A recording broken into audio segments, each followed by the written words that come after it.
Sarah, you were starting to say something? Yeah, what I was trying to say is I think there can be dissent on a choice without it being considered slander or just canceling someone out of the running. The problem I have specifically with Judge Amy Coney Barrett are her own words, and this is a quote: "A legal career is but a means to an end, and that end is building the kingdom of God."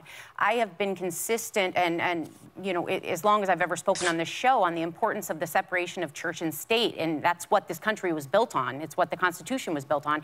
So I do take issue with any judge or judicious mind that comes in maybe conflating the two, and that was all I was pointing out about specifically Judge Amy Coney Barrett.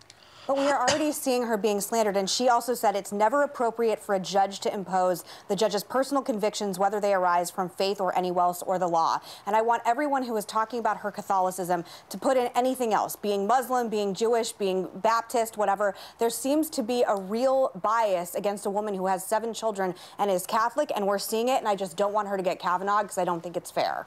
I would like to hear from Whoopi Goldberg. Can I don't mind. Whoopi, can you say something, please? Sure. Well, what I was trying to say is one of the things, yeah, that's me. What I was trying to say is one thing that really gets me is, you know, you're saying it's a meat and potatoes issue, but here's the thing.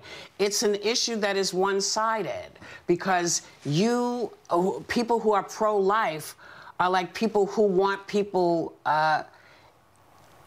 to have the ability to make that decision for themselves, what their family needs. And my issue is, why would you tell me that I can't have something just because you don't want me to have it? I have a big problem with that because these are laws that are put in, and you don't have to have an abortion. No one has, it's not required. But for people who feel they need to, that's between them and their doctor. And that's the thing I've always felt, the thing I always want to keep in mind. So if that's the only reason to vote somebody in, I think you have to sort of broaden it and see what other baggage they may be bringing with them.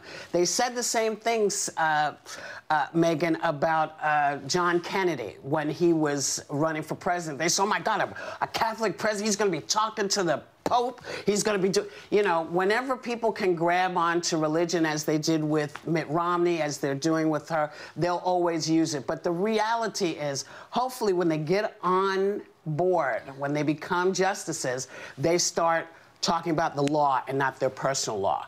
That's what I was trying to say.